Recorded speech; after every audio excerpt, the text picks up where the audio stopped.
अस्सलाम वालेकुम 5 क्लास।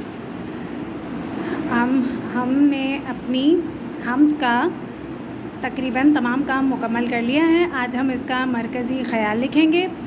मरकज़ी ख़याल कहते हैं वो ख़ास बात या वो ख़ास नसीहत जिसको समझाने के लिए कोई सबक, नज़म या कहानी लिखी जाती है।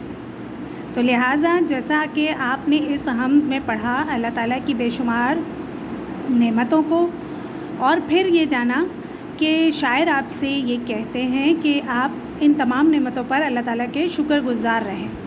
तो लिहाजा जब आप इसका मरकज़ी ख़याल लिखेंगे तो इसको कुछ इस तरह से आप बयान करेंगे कि अल्लाह ताला की बेशुमार सिफ़ात, बेशुमार नेमतें हमसे इस बात का तकाज़ा करती हैं कि हम अल्लाह ताला के शुक्रगुज़ार रहें। यानी ये उस रब्बे करीम का हम पर हक़ है कि हम उसकी बेशुमार नेमतों पर उसके हमेशा शुक्रगुज़ार रहें।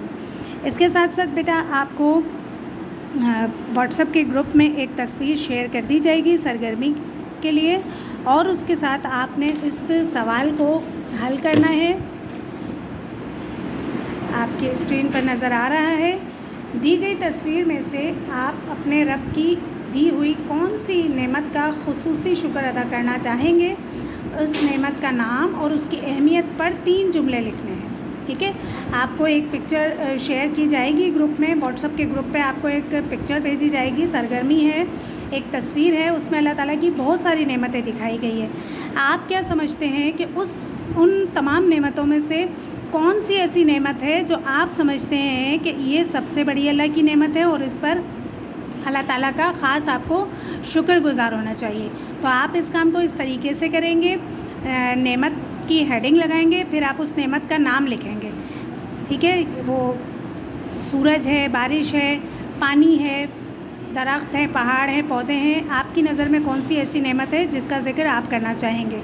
फिर उस नेमत का नाम लिखने के बाद आप उसकी अहमियत पर 3 जुमले तहरीर करेंगे कि आया वो नेमत आपके लिए किस तरह से फ़ायदेमंद है और आप क्यों समझते हैं कि ये अल्लाह ताला की सबसे बड़ी नेमत है और इस पर अल्लाह ताला का ख़ास तौर पर शुक्र अदा करना चाहिए। यहाँ पर आपका हमसे मुतल्लिक़ तकरीबन तमाम ही काम मुकम्मल हो चुका। कॉपी को अच्छे से मेंटेन करके चेकिंग के लिए भेज दीजिएगा तमाम काम को मुकम्मल करके। बहुत शुक्रिया, अल्लाह हाफ़िज़।